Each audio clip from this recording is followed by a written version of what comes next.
ವಿಕ್ರಾಂತ್ ಕೇಳ್ಗಳೆಲ್ಲ ಊಟಕ್ಕೆ ಕಾಯ್ತಿದಾರ ಬೇಗ ಬಾ. ನನಗೆ ಹಸ್ವಿಲ್ಲ ಅಗ್ರಜ, ನನಗೆ ಬೇಡ. ಹಸ್ವಿಲ್ಲ ಅಂದ್ರೆ ಏನರ್ಥ?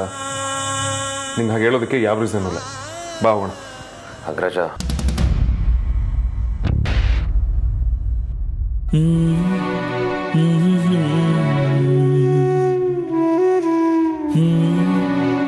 What happened, Vikrant?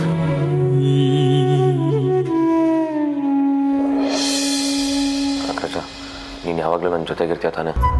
ನಾನು ಬಿಟ್ಟೋಗಲ್ಲ ಅಲ್ವಾ? ಇದು ಯಾಕೆ ಹೀಗೆಲ್ಲ ಮಾತಾಡ್ತಿದ್ಯಾ? Have you lost you mind? ಗೊತ್ತಿಲ್ಲ ಅಗ್ರಜ, ನನಗೆ ಯಾಕೋ ಆರ್ತಿಯವ್ರನ್ನ ಕಳ್ಕೊತೀನಿ ಅನಿಸ್ತಾ ಇದೆ. ವಾಟ್?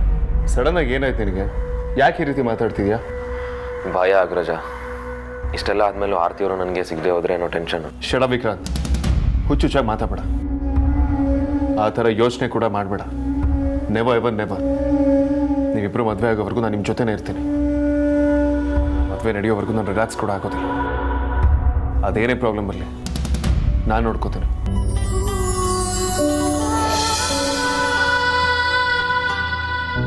ಸಡನ್ನಾಗಿ ವಿಕ್ರಾಂತ್ ಈ ಥರ ಎಲ್ಲ ಮಾತಾಡ್ತಿದ್ದಾನೆ ಅಂದರೆ ಖಂಡಿತವಾಗ್ಲೂ ಏನೋ ಪ್ರಾಬ್ಲಮ್ ಆಗಿರಬೇಕು.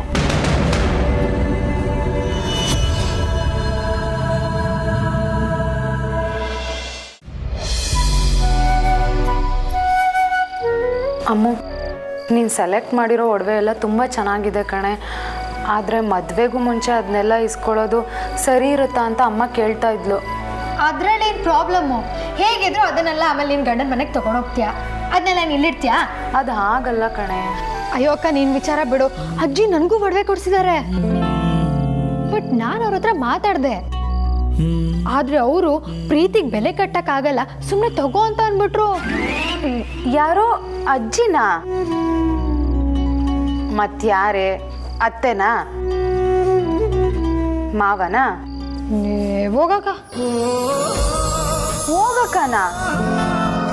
ಏನೇ ಹೇಳ್ತಿದ್ಯಾ? ನನಗೇನು ಅರ್ಥ ಆಗ್ತಿಲ್ಲ. ಏನಿಲ್ಲ ಬಿಡಕ್ಕ. ಏನೂ ಇಲ್ಲ ಅನ್ನೋದ್ರಲ್ಲೇ ಏನೋ ಇದೆ. ಓ, ವೇದಾಂತ್ ಭಾವನ ಬಗ್ಗೆ ಹೇಳ್ತಿರೋದಾ?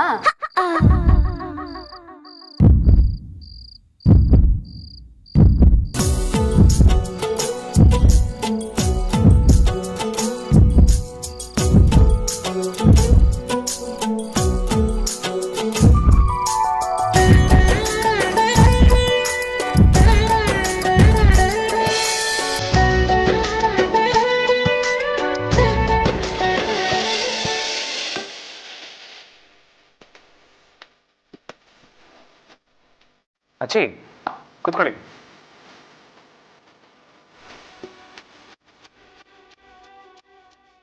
ಏನಾಯ್ತು ಅಚ್ಚಿ? ನೀನು ನನ್ನ ಕಣ್ಮುಂದೆನೆ ಬೆಳೆದು ದೊಡ್ಡವನಾದವ. ನೀನು ನೋಡಿದ್ರೆ ಖುಷಿ ಆಗತ್ತೆ ಕಣೋ. ನನಗೆ ಗೊತ್ತಜ್ಜಿ, ಬಟ್ ಈಗ ಯಾಕೆ ಹೇಳ್ತಿದ್ದೀರಾ? ತುಂಬಾ ವಿಚಾರ ಗೊತ್ತಿರೋದೇ ಆಗಿರುತ್ತೆ ಕಣೋ. ನಿನಗೆ ನಮ್ಮ ಯಜಮಾನ್ರಿಗೆ ತುಂಬಾ ಹೋಲಿಕೆ ಇದೆ. ಅವರು ನನ್ನ ಬಗ್ಗೆ ಯಾರಾದರೂ ಏನಾದರೂ ಅಂದರೆ ಸಹಿಸ್ತಾ ಇರಲಿಲ್ಲ. ಈಗ ನೀನು ಕೂಡ ಅಮೂಲ್ಯನ ಅದೇ ಥರ ನೋಡ್ತಾ ಇದೆಯಾ ಕಣೋ. ನಾನು ಹಾಗೇನಿಲ್ಲ ಅಜ್ಜಿ. ತಾತನಷ್ಟು ಒಳ್ಳೆ ಗುಣ ನನ್ನಲ್ಲಿಲ್ಲ. ಅದಕ್ಕೆ ಯಾಕೋ ಟೆನ್ಷನ್ ಮಾಡ್ಕೊಳ್ತೀಯಾ? ನನಗೆ ಈ ವೇದಾಂತ ಅಂದ್ರೆ ತುಂಬಾ ಇಷ್ಟ ಕಣೋ.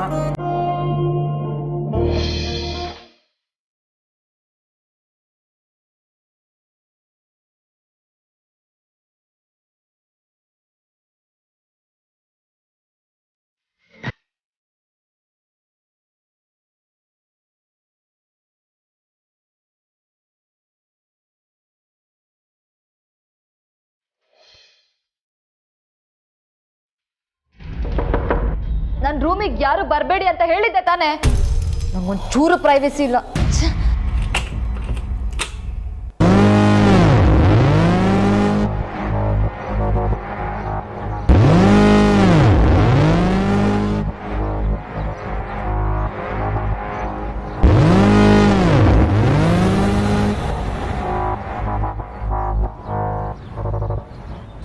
ಸಾರಿಕಾ, ಆ ಗಲಾಟೆ ನಡೆದಾಗಿನಿಂದ ನೀನೇನೂ ತಿಂದಿಲ್ಲ ಪುಟ. ನೋಡು, ನಿಂಗಿಷ್ಟ ಅಂತ ಮ್ಯಾಗಿ ಮಾಡ್ಕೊಂಬಂದಿದ್ದೀನಿ, ಸ್ವಲ್ಪ ತಿನ್ನು ಪುಟ. ಬೇಡ ಅಂದ್ರೂ ಬಂದಿದ್ದೀರಾ, ಇವಾಗ ಸುಮ್ಮನೆ ಹೋಗಿ.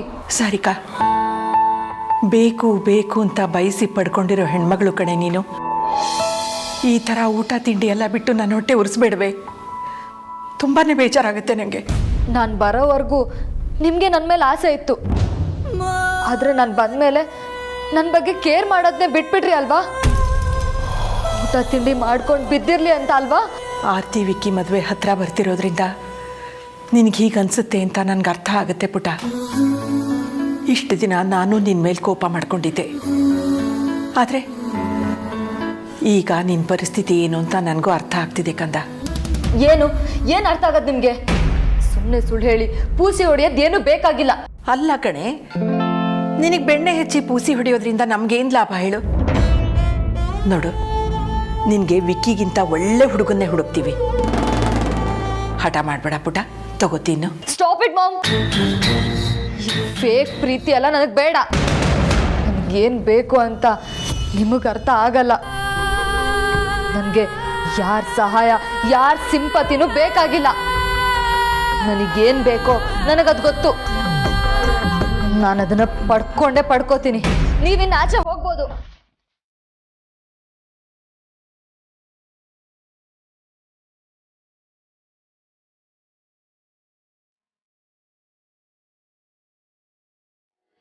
ಡಾಕ್ಟ್ರೇ, ನನ್ನ ಜೀವಕ್ಕೇನು ಅಪಾಯ ಇಲ್ಲ ಅಲ್ವಾ? ಅಂಥದ್ದು ಏನೂ ಇಲ್ಲ. You are perfectly all right. ಚಿಂತೆ ಮಾಡೋಂಥದ್ದು ಏನೂ ಇಲ್ಲ. ಇಲ್ಲ ಡಾಕ್ಟ್ರೆ, ಯಾವುದಕ್ಕೂ ನೀವು ನನಗೆ ಬ್ಲಡ್ ಚೆಕಪ್ಪು, ECG ಎಲ್ಲ ಮಾಡಿಬಿಡಿ. ನನಗೆ ಯಾಕೋ ತುಂಬ ಭಯ ಆಗ್ತಿದೆ. ಅಲ್ಲ, ಇವಾಗ ಭಯ ಪಡೋವಂಥದ್ದು ಏನಾಗಿದೆ? ಎಲ್ಲಾದರೂ ತುಂಬ ಸೊಳ್ಳೆಯರ ಕಡೆ ಹೋಗಿದ್ರಾ? ಇಲ್ಲ ಡಾಕ್ಟ್ರೆ, ಆ ಥರ ಎಲ್ಲ ಏನೂ ಇಲ್ಲ. ಆಫೀಸು ಮನೆ ಅಷ್ಟೇ. ಮತ್ತೆ ಸುಮ್ಮನೆ ಏನೇನೋ ಟೆಸ್ಟ್ ಮಾಡಬೇಕು? ನೀವು ಹೆಲ್ದಿಯಾಗೇ ಇದ್ದೀರಾ. ಏನು ಹೇಳ್ದಿನೋ ಏನೋ, ನನಗೆ ಅರ್ಥ ಆಗದಿರೋ ಹಾಗೆ ವಿಚಿತ್ರವಾಗಿ ಆಡ್ತಾ ಇದ್ದೀನಿ. ನೀನು ಸ್ವಲ್ಪ ಎಕ್ಸ್ಪ್ಲೇನ್ ಮಾಡಿದ್ರೆ ನಂಗೆ ಅರ್ಥ ಆಗತ್ತೆ. ಚೆನ್ನಾಗಿ ಇರ್ತೀನಿ, ಆದರೆ ಇದ್ದಕ್ಕಿದ್ದಂಗೆ ಏನೋ ಯೋಚನೆ ಮಾಡ್ತಾ ಕಳೆದೋಗ್ತೀನಿ. ನಮ್ಮ ಬಾಸ್ ಹೆಸರು ಹೇಳ್ತಿದ್ದಂಗೆ ಸಾಕು ಎದೆ ಡವ ಡವ ಅನ್ನತ್ತೆ. ಆ ಡವ ಡವ ನನ್ನ ಕಿವಿಗೂ ಕೇಳುತ್ತೆ. ಪಕ್ಕ ನಂಗೇನೋ ಆಗಿದೆ. ಹೆಚ್ಚು ಕಮ್ಮಿ ಆಗೋದಂತೂ ಗ್ಯಾರಂಟಿ ಅನ್ಸುತ್ತೆ ಡಾಕ್ಟರ್. ಒಳ್ಳೆ ತಮಾಷೆಯಾಗಿ ಮಾತಾಡ್ತಿರಲ್ರಿ. ನಿಮ್ಗೇನೂ ಆಗಿಲ್ಲ, ಆರೋಗ್ಯವಾಗಿದ್ದೀರಾ. ಅಯ್ಯೋ, ನಿಮಗೆ ನನ್ನ ಪ್ರಾಬ್ಲಮ್ಮೇ ಅರ್ಥ ಆಗ್ತಾ ಇಲ್ಲ. ನನಗಿನ್ನೂ 2 ತಂಗಿರಿದ್ದಾರೆ ಡಾಕ್ಟರ್. ಮನೆ ಕಡೆ ಜವಾಬ್ದಾರಿ, ಪ್ರೆಷರ್ ಬೇರೆ ಇದೆ. ನಮ್ಮಮ್ಮಂಗೆ ಹಾರ್ಟ್ ಪ್ರಾಬ್ಲಮ್ ಇದೆ. ಹೆರಿಡಿಟಿಲಿ ಏನಾದರೂ ಬಂದಿರ್ಬೋದಂತ ಡೌಟು ಡಾಕ್ಟರ್. ನಿಮಗೆ BP ಇಲ್ಲ, ಶುಗರ್ ಏನಾದರೂ? ಇಲ್ಲ ಅದೆಲ್ಲ ಇಲ್ಲ. ಅದು ಇದ್ದಕ್ಕಿದ್ದಂಗೆ ಹಾರ್ಟಿಗೆ ಯಾರೋ ಮೈಕ್ ಇಟ್ಟಿದ್ದಾರೆ ಅನ್ನೋಷ್ಟು ಜೋರಾಗಿ ಪಟ್ಕೊಳ್ಳುತ್ತೆ. ಅದು ಯಾವಾಗ ನಿಮ್ಗೆ ಹಾರ್ಟ್ ಪಡ್ಕೊಳ್ಳೋ ಫೀಲ್ ಆಗುತ್ತೆ ಅಂದ್ರಿ? ಅದು ನಮ್ಮ ಬಾಸ್ ಒಬ್ರು ಇದ್ದಾರೆ. ಅವ್ರ ಎದುರಿಗೆ ಬಂದರೆ ಸಾಕು, ಅವ್ರ ಬಗ್ಗೆ ಮಾತು ಕೇಳಿದ್ರು ಸಾಕು, ಅಥವಾ ಅವ್ರ ಹೆಸರು ಕೇಳಿಸಿದ್ರು ಸಾಕು, ಹಾಳಾದ ಹಾರ್ಟು ಎದ್ವಾ ಗಲಾಟೆ ಮಾಡುತ್ತೆ. ಅಷ್ಟೇನಾ? ಇವಾಗ ಕ್ಲಿಯರ್ ಆಯಿತು ಬಿಡಿ. ಏನು ಕ್ಲಿಯರ್ ಆಯಿತು? ನನಗೆ ಯಾವುದೋ ದೊಡ್ಡ ರೋಗನೇ ಇರಬೇಕು ಅಲ್ವಾ? ಇನ್ನೆಷ್ಟು ದಿನ ಇದೆ ಡಾಕ್ಟರ್ ನನ್ನ ಹತ್ರ? ಅಯ್ಯೋ, ನಾನು ಸೀರಿಯಸ್ ಆಗಿ ಕೇಳ್ತಿದ್ದೀನಿ. ಆಸೆ ತುಂಬಾನೇ ಇತ್ತು, ಆದರೂ ಪರವಾಗಿಲ್ಲ. ಕರೆದಾಗ ಹೋಗಲೇಬೇಕು. ನಾನು ಅದನ್ನೇ ಮನಸ್ಸಲ್ಲಿ ಇಟ್ಕೊಂಡು ಮುಂಚೆನೇ ಹೋಗಲ್ಲ. ನನ್ನ ಪ್ರಾಬ್ಲಮ್ ಏನಿದೆ ಅಂತ ನನ್ನ ಹತ್ರನೇ ಹೇಳ್ಬೋದು. ಎಲ್ಲರೂ ನನಗೆ ಕಟ್ಟಿಗಿತ್ತಿ ಅಂತಾರೆ, ನಾನು ಅದನ್ನು ತಡ್ಕೊಳ್ತೀನಿ. Calm down. ಇಷ್ಟು ಮಾತಾಡ್ತಿರ್ರಿ ನೀವು. ನಿಮ್ಮ ದೇಹಕ್ಕೆ ಯಾವ ರೋಗನೂ ಇಲ್ಲ, ಯಾವ ತೊಂದರೆನೂ ಇಲ್ಲ, ಅದಕ್ಕೇನೂ ಆಗಿಲ್ಲ. ಆಗಿರೋದೆಲ್ಲ ನಿಮ್ಮ ಮನಸ್ಸಿಗೆ. ಮನಸ್ಸಿಗೆ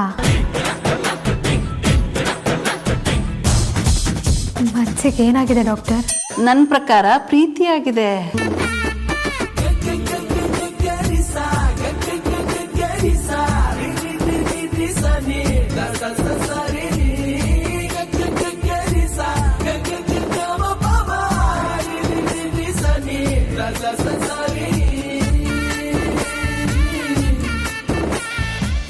Anyways, Happy New Year.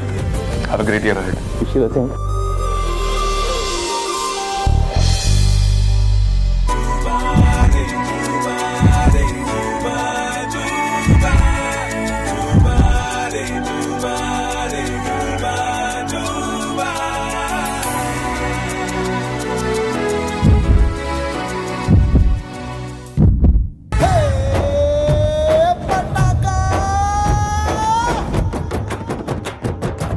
ನನ್ನ ಪ್ರಕಾರ ಪ್ರೀತಿಯಾಗಿದೆ.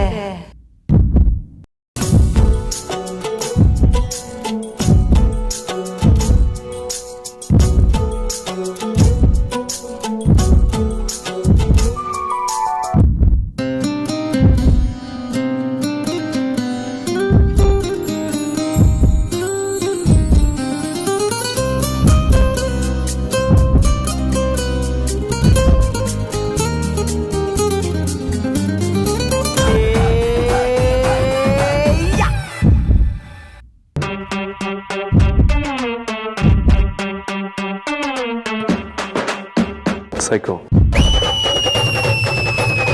ಇವತ್ತೇ ಕೊಡ್ತೀಯ, ನಾಳೆ ಕೊಡ್ತೀಯ?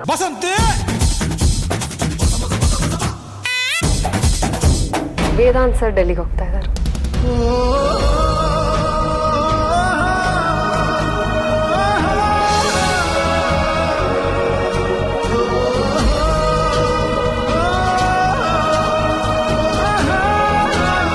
Happy new year. Same to you. What? ನೀವು ಒಂಥರ ಸೂರ್ಯ ಇದ್ದಂಗೆ, ನಾವುಗಳು ನಿಮ್ ಸುತ್ತ ಸುತ್ತ ಗ್ರಹಗಳಿದ್ದಂಗೆ. ನೀವು ಈ ಕಡೆ ತಿರುಗಿದ್ರೇನೆ ಚಂದ.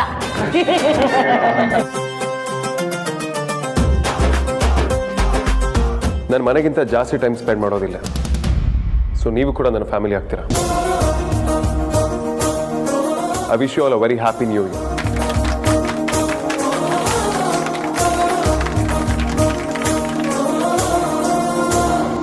ನೀವೆಲ್ಲ ನನ್ನ ತುಂಬಾ ಸಪೋರ್ಟ್ ಮಾಡಿದ್ದೀರಾ. ನಾನು ನಿಮ್ಮನ್ನು ತುಂಬ ಟ್ರಸ್ಟ್ ಮಾಡ್ತೇನೆ. ಸಾರ್ಥಕ್, ನಮ್ಮ ಕಂಪನಿ ಲೆಗಸಿನ ಆದಿ ಆರ್ಗನೈಸಿಂದ ಇನ್ನು ಮುಂದೆ ತೊಗೊಂಡು ಹೋಗ್ತೇನೆ ಅನ್ನೋ ಕಂಪ್ಲೀಟ್ ಬಿಲೀಫ್ ನನಗಿದೆ. ಅದು ಬಿಟ್ಟರೆ ವಿಕ್ರಾಂತ್, ಅವನು ಇವತ್ತು ಆಫೀಸಿಗೆ ಬಂದಿಲ್ಲ. ಅವನು ಮದುವೆ ಆಗೋ ಹುಡುಗಿ ಜೊತೆ ಶಾಪಿಂಗ್ ಅಂತ ಹೊರಗಡೆ ಹೋಗಿದ್ದಾನೆ. ಆ್ಯಂಡ್ ಅಫ್ಕೋರ್ಸ್ ಕಾಂತ, ನನ್ನ ಮೂಡ್ ಸ್ವಿಂಗ್ ಸ್ಟ್ಯಾಂಟಮ್ಸ್ಗಳನ್ನ ಬಹಳ ಸಹಿಸ್ಕೊಂಡಿದ್ದೀರಾ. Happy new to you to.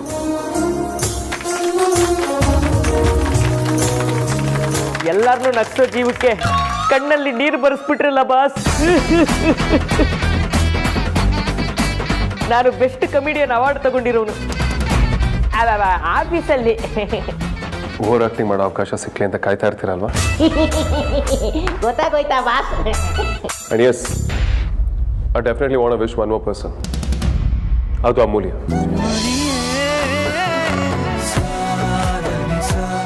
Thanks, Amulya, for being my side always. And you've been best at everything.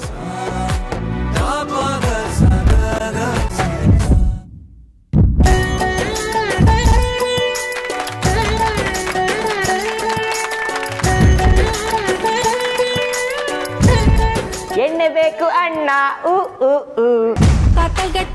ರೇ ಕಾಂತ, ನಿಮ್ಮ ಬುದ್ಧಿ ಎಲ್ರಿ ಬಿಡ್ತೀರಾ? Anyways, I wish you all a happy new year once again. Boss, ಎಣ್ಣೆ ಹಾಳಾಗೋಗ್ಲಿ, cake ಆದ್ರೂ cut ಮಾಡೋಣ ಬನ್ನಿ boss.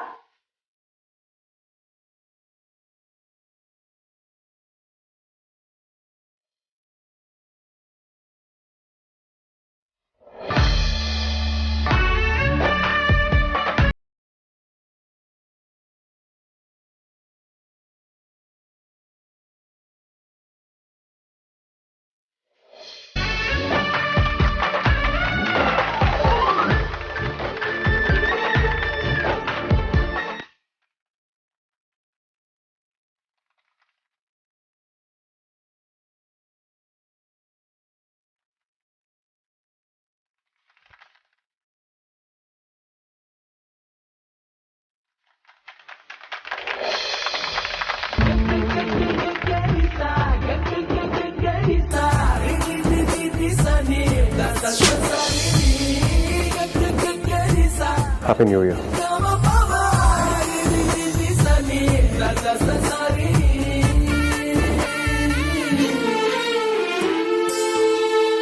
Happy New Year.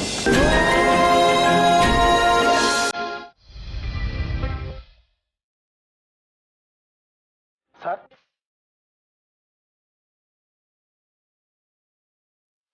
ತಗೊಳ್ಳಿ ರಾಜು. ಇದೇನು ಸರ್, ತಿಂಗಳ ಸಂಬಳ ಕೊಡ್ತಾ ಇದ್ದೀರಾ? ಮತ್ತೆ ಹಾಕಿದೆ ಸರ್? ನಾನು 2 ದಿನ ಊರಲ್ಲಿ ಇರೋದಿಲ್ಲ. ನೀವೇನೇ ಎಮರ್ಜೆನ್ಸಿ ಇದ್ರೂ ನನ್ನ ಬಿಟ್ಟು ಮನೇಲಿ ಕೂಡ ಕಾಸು ಕೇಳಲ್ಲ. ಇಟ್ಕೊಳ್ಳಿ. ಹಾಗೇನೊಂದು ವಿಚಾರ, ಆ ಬಜಾರು ಜವಾಬ್ದಾರಿ ನಿಮ್ಮದು. ನಾನೆಲ್ಲಾನು ಓವರ್ ಎಕ್ಸೈಟ್ಮೆಂಟಲ್ಲಿ ರಾತ್ರಿಯಲ್ಲಿ ಆಫೀಸಲ್ಲೇ ಕೆಲಸ ಮಾಡಿದ್ರು ಆಶ್ಚರ್ಯ ಇಲ್ಲ. ಅದು ಅಲ್ಲದೆ ತಾನು ರೌಡಿ ಬೇಬಿ ಅಂತ ಹೊತ್ತು ಗೊತ್ತು ನೋಡಿದೆ ಒಬ್ಳೆ ಹೊರಟ್ರು ಹೊಡ್ಬೋದು. ಅವಳ ಆಫೀಸ್ ಆಸ್ಗಿಂತ ಜಾಸ್ತಿ ಇದ್ರೆ ಅವಳ ಮನೆಗೆ ಸೇಫ್ ಆಗಿ ಡ್ರಾಪ್ ಮಾಡೋ ಜವಾಬ್ದಾರಿ ನಿಮ್ಮದು. ಸರಿ ಸರ್, ನಾನು ನೋಡ್ಕೊತೀನಿ.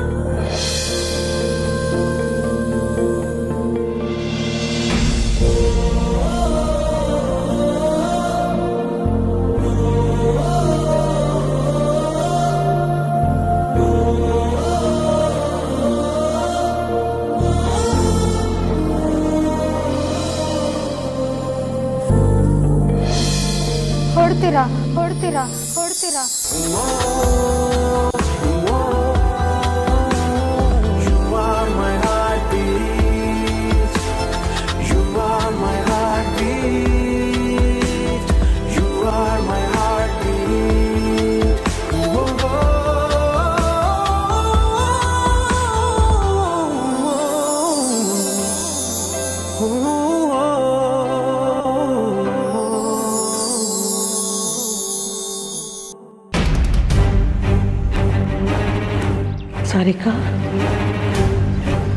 ಮತ್ತೆ ಆರಾಮಾಗಿದ್ದೀರಾ? ಸಾರಿಕಾ ನೀನು ಬಂದಿದ್ಯಾ? ವಿಕಿ ಕೂತ್ಕೋಪ್ಪ, ನಾನು ನಿಮಗೆ ಕುಡಿಯೋಕ್ಕೆ ಏನಾದ್ರು ತರ್ತೀನಿ. ನೀನು ಕೂತಿರಮ್ಮ, ಬಂದೆ.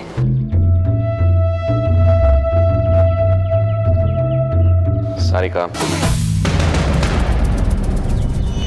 ನೀನೇನು ಮಾಡ್ತಿದ್ಯಾ ಇಲ್ಲಿ? ನಿನ್ನ ಡ್ರಾಮಾ ಎಲ್ಲ ಅತ್ತೆಗೆ ಅರ್ಥ ಆಗದೆ ಇರ್ಬೋದು, ಆದರೆ ನಮಗೆ ಚೆನ್ನಾಗಿ ಗೊತ್ತು. ವಿಕ್ಕಿ ಅದು ಆಕ್ಚುಲಿ ಮತ್ತೆ ನನ್ನ ಹೆಸರೆತ್ಬೇಡ. ತೀರಾ ಲೋ ಲೆವೆಲ್ಗೆ ಇಳಿದಿದ್ಯಾ ನೀನು. ಎಳ್ನೀರಲ್ಲಿ ಡ್ರಗ್ಸ್ನ ಹೈ ಡೋಸೇಜಲ್ಲಿ ಮಿಕ್ಸ್ ಮಾಡಿ ನನ್ನನ್ನು ತಾಳಿ ಕಟ್ಟಿಸ್ಕೊಳ್ಳೋಕೆ ರೆಡಿ ಮಾಡಿದವಳು ನೀನು. ಮತ್ತೆ ಇಲ್ಲಿ ಬಂದು ನಿಂತಿದ್ಯಾ ಅಂದರೆ ನಿನ್ನ ಧೈರ್ಯಕ್ಕೆ ಮೆಚ್ಚಬೇಕಾದ್ದೆ. ವಿಕ್ ಮಾತಾಡಬೇಡ ಸಾರಿಕಾ. ನಿನ್ನೆವರೆಗೂ ನೀನು ಇವತ್ತು ಬದಲಾಗ್ತೀಯಾ ನಾಳೆ ಬದಲಾಗ್ತೀಯಾ ಅಂತ ನಂಬ್ಕೊಂಡಿದ್ದೆ. ಆದರೆ ನಿನ್ನೆನೇ ಅರ್ಥ ಆಯಿತು ನಾಯಿ ಬಾಲ ನೆಟ್ಟಗಾಗಲ್ಲ ಅಂತ.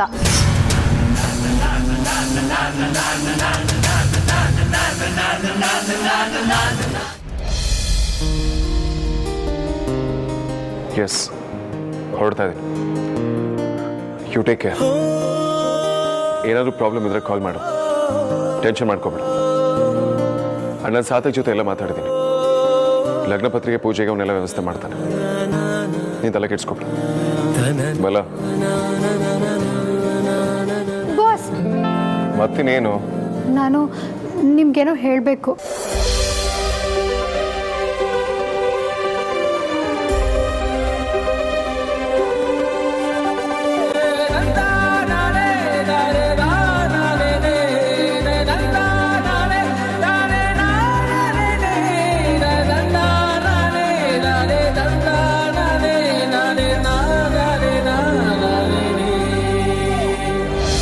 ನೋಡಿ ಸಾರಿಕಾ, ಇನ್ನು ನೀನು ಏನೇ ಮಾಡಿದ್ರು ಅತ್ತೆ ಮಾವ ಎಲ್ಲರೂ ನಿನ್ನ ಪರಾಗಿ ಮಾಡಿಕೊಂಡು ನನ್ನ ಆರ್ತಿನ ದೂರ ಮಾಡೋಕ್ಕೆ ಟ್ರೈ ಮಾಡಿದ್ರು ನೀನು ಅದರಲ್ಲಿ ಸಕ್ಸಸ್ಫುಲ್ ಆಗಲ್ಲ. ಯಾಕೆ ಅಂದರೆ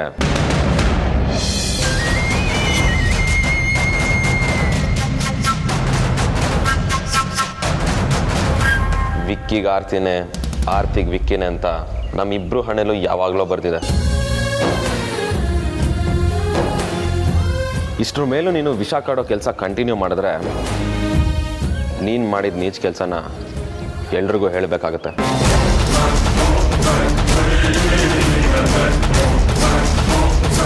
ಆಗ ಇವರೆಲ್ಲ ಹೇಗೆ ರಿಯಾಕ್ಟ್ ಮಾಡ್ತಾರೆ ಅನ್ನೋದು ಎರಡನೇ ಮಾತು. ನಿನ್ನ ಸ್ವಂತ ಅಣ್ಣನೇ ನಿನ್ನ ಮನೆಯಿಂದ ಆಚೆ ಆಗ್ತಾನೆ.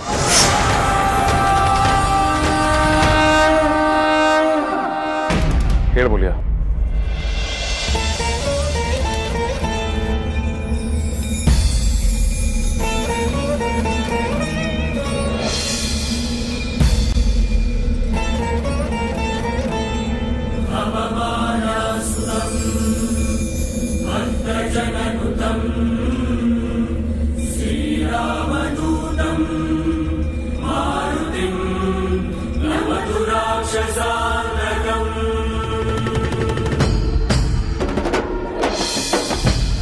ಇದ್ಯಾಕೆ?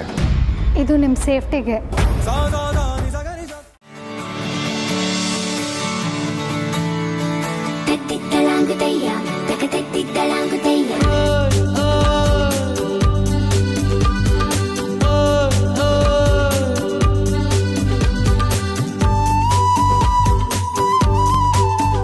ಅಕ್ಕ, ಪೇಪರ್ ಗಂಜಿ ಕೊಡ್ಲಾ? ಜಗಳನೋ ಸ್ನೇಹನೋ ಒಟ್ನಲ್ಲಿ ಜೊತೆಗಿದ್ದವರು ಈಗ ಸಡನ್ ಆಗಿ ನನ್ನನ್ನ ಬಿಟ್ಬಿಟ್ಟು ಹೋಗ್ಬಿಟ್ರೆ ನಾನು ಏನು ಅನ್ಕೋಬೇಕು ಹೇಳಿ? ಅಲ್ಲ, ಇದು ಮೋಸ ಅಲ್ವಾ? ನನಗೆ ಬೇಜಾರಾಗಲ್ವಾ? ಈಗ ನನಗೆ ಯಾರಿದ್ದಾರೆ ಹೇಳಿ? ಅಯ್ಯೋ, ಏನತ್ತಕ್ಕ ಅಂತದ್ದು? ನಿಮ್ಮ ಕಡೆಯವ್ರು ಏನಾದರೂ ಏತು ಬಿಡ್ತು ಅನ್ನಿ, ಅವ್ರಿಗೆ ಹಾಗೆಲ್ಲ ಏನೂ ಆಗಲ್ಲ. ಗಟ್ಟಿ ಜೀವ ಹೌದು, ಆರಾಮ್ಸೆ ಡೆಲ್ಲಿಗೆ ಹೋಗಿ ವಾಪಸ್ ಬರ್ತಾರೆ. ಇದು ಒಳ್ಳೆ ಕತೆ ಆಯ್ತಲ್ಲಕ್ಕ. ಇವತ್ತಿನ ಕಾಲದಲ್ಲಿ ವಾರದಲ್ಲಿ 3 ದಿನ ಅಮೇರಿಕಾಗೆ ಹೋಗಿ ಬರ್ತಾರಂತೆ. ಅಂಥದ್ರಲ್ಲಿ ಡೆಲ್ಲಿಗೆ ಹೋಗೋರ ಬಗ್ಗೆ ಟೆನ್ಷನ್ ಮಾಡ್ಕೋತೀಯಲ್ಲ. ಸುಮ್ಮನಿರೋಣ, ನಾನೊಂಥರ ಬಾವಿ ಕಪ್ಪೆ ಅನ್ಕೋ. ನನಗೆ ಪಕ್ಕದ ಬಾವಿ ಬಗ್ಗೆ ಗೊತ್ತಿಲ್ಲ. ನಮಗೆ ನಮ್ಮದೇ ಪ್ರಪಂಚ. ಅಲ್ಲಿರ್ಬೇಕಾದವ್ರು ಅಲ್ಲಿಲ್ಲ ಅಂದರೆ ಟೆನ್ಷನ್ ಆಗುತ್ತೆ. ಅಯ್ಯೋ, ಇದಿಷ್ಟು ನಂಗೆಲ್ಲ ಕಿಲ್ಲಿಗೆ ಬಂದಿದ್ಲ.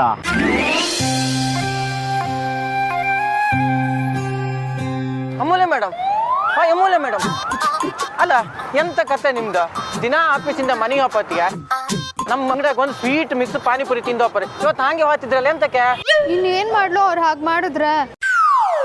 ಬೇಜಾರಲ್ಲಿ ಇದೀನಿ ಕಣೋ ರಂಜಿತಾ, ಫುಲ್ ಫೀಲಿಂಗು.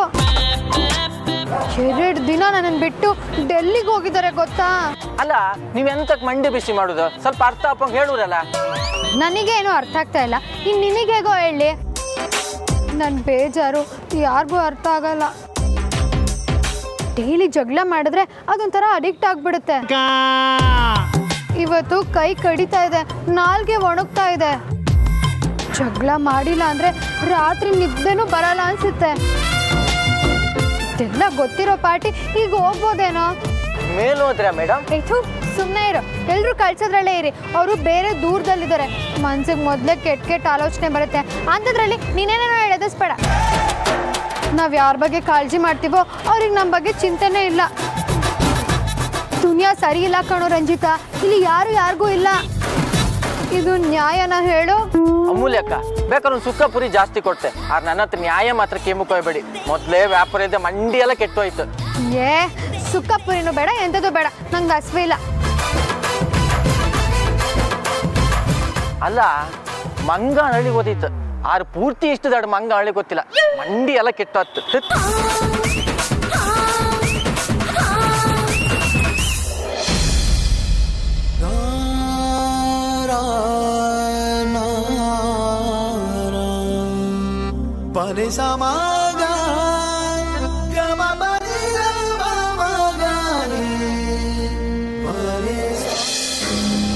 ಬೇಕಿ ಏನು ಒಬ್ಬೊಬ್ಬನೇ ನಗ್ತಿದ್ಯಾ? ಏನಿಲ್ಲ ಮದರ್ ಇಂಡಿಯಾ, ಇವಾಗ ಮಾರ್ಕೆಟಿಂದ ಬಂದೆ ಅಷ್ಟೇ. ಏನು ಮಾರ್ಕೆಟ್ಗೆ ಹೋಗಿದ್ಯಾ? ಆರ್ತಿಯವ್ರ ಜೊತೆ ಫಂಕ್ಷನ್ಗೆ ಹೆಲ್ಪ್ ಮಾಡೋಕ್ಕೆ ಶಾಪಿಂಗ್ ಹೋಗಿದ್ವಿ. ನಿನಗೇನಾದ್ರೂ ತಲೆ ಕೆಟ್ಟಿದ್ಯಾ ವಿಕ್ಕಿ? ನೀನೀಗ ಆಫೀಸ್ಗೆ ಹೋಗ್ತಾ ಇದೆಯಾ, ಸೆಮಿನಾರು ಮೀಟಿಂಗ್ ಅಂತ ಅಟೆಂಡ್ ಮಾಡ್ತಾ ಇರ್ತೀಯ. ಸುತ್ತಮುತ್ತ ಮೀಡಿಯಾದವರು ಪ್ರೆಸ್ನವ್ರು ಇರ್ತಾರೆ. ನೀನು ಹೇಗೆ ಮಾರ್ಕೆಟ್ನಲ್ಲಿ ಕೂಲಿಯವರ ಅಲ್ದಾಡ್ತಾ ಇದ್ರೆ ಎಲ್ಲರೂ ನಿನ್ನನ್ನು ನೋಡಲ್ವಾ? ಕ್ಲಾಸು ಸ್ಟೇಟಸ್ಸು ಯಾವುದು ಲೆಕ್ಕಕ್ಕಿಲ್ವಾ ನಿನಗೆ? ಆ ಭಿಕಾರಿಗಳ ಜೊತೆ ಸೇರಿ ಪ್ಲೀಸ್ ಸ್ಟಾಪ್ ಇಟ್. ಹೌದು, ನನಗೆ ಸ್ಟೇಟಸ್ಸು ಕ್ಲಾಸ್ ಇದೆಲ್ಲ ಯಾವುದೋ ಮ್ಯಾಟ್ರ್ ಆಗಲ್ಲ. ಯಾಕೆ ಅಂದರೆ ಡೌನ್ ಟು ಅರ್ತ್ ಇರಬೇಕು ಅಂತ. ಸ್ಟೇಟಸ್ಸಿಂದ ನಮ್ಮನ್ನ ಯಾರನ್ನೂ ಗುರುತಿಸಲೂಬಾರ್ದು, ಸ್ಟೇಟಸ್ಸಿಂದ ನಮ್ಮನ್ನ ಯಾರು ಅಳಿಲೂಬಾರ್ದು. ಇದೆಲ್ಲ ದಿ ಗ್ರೇಟ್ ನಿಮ್ಮ ಮಗ ನನ್ನ ಅಗ್ರಜ ವೇದಾಂತ್ ವಸಿಷ್ಠನ ಹೇಳ್ಕೊಟ್ಟು. ಈ ಭಾಷಣ ಎಲ್ಲ ಕೇಳೋಕ್ಷ ಅಂತ ಮೌಲ್ಯ ಮತ್ತೊಂದೆಲ್ಲ ಕೆಲ್ಸಕ್ಕೆ ಬರಲ್ಲ, ನೆನ್ಪಿಟ್ಕೊ. ಬರದೇ ಇದ್ರೆ ಬೇಕಾಗಿಲ್ಲ. ನನ್ನ ಸ್ಟೇಟಸ್ಸು ಕ್ಲಾಸು ಅಂತ ತಲೆ ಮೇಲೆ ಕಲ್ಲಿಟ್ಕೊಂಡು ಬದುಕಿದ್ದಿದ್ರೆ ನನಗೆ ಆರ್ತಿ ಸಿಗ್ತಾನೆ ಇರಲಿಲ್ಲ. ಯಾಕೆ ಅವಳು ನನಗೆ ಸಿಕ್ಕಿದ್ದು ಅಷ್ಟು ಇಂಪಾರ್ಟೆಂಟ್ ಅಂದರೆ ಅವಳಷ್ಟು ಒಳ್ಳೆ ಹುಡುಗಿ ಇನ್ನೊಬ್ಳಿರೋಕ್ಕೆ ಚಾನ್ಸೇ ಇಲ್ಲ. ನನಗೆ ಬುದ್ಧಿ ಹೇಳ್ತೀಯಾ? ಖಂಡಿತ ನಾನು ಅಷ್ಟು ದೊಡ್ಡವನಲ್ಲ, ಅಥವಾ ಅಂಥ ಆಸೆ ಕೂಡ ನನಗಿಲ್ಲ. ಆದರೆ ನೀವು ಒಂದು ವಿಚಾರ ತಿಳ್ಕೊಳ್ಬೇಕು. ಯಾವಾಗಲೂ ಆರ್ತಿ ಮನೆಯವ್ರನ್ನ ಭಿಕಾರಿಗಳು ಅಂತೀನಲ್ಲ, ಅವ್ರ ಹತ್ರ ದುಡ್ಡೊಂದಿಲ್ಲ ಅನ್ನೋದೊಂದು ಬಿಟ್ಟರೆ, ಆದರೆ ಅವ್ರ ಮನೇಲಿರೋ ಖುಷಿ, ಸಂಭ್ರಮ, ಸಡಗರ ಅದ್ಯಾವುದೂ ನಮ್ಮ ಮನೇಲಿಲ್ಲ. ಯಾಕೆ ಗೊತ್ತಾ? ಅವರು ದುಡ್ಡಿಗಿಂತ ಹೆಚ್ಚಾಗಿ ಮನುಷ್ಯತ್ವಕ್ಕೆ, ಫೀಲಿಂಗ್ಸಿಗೆ ಬೆಲೆ ಕೊಡ್ತಾರೆ.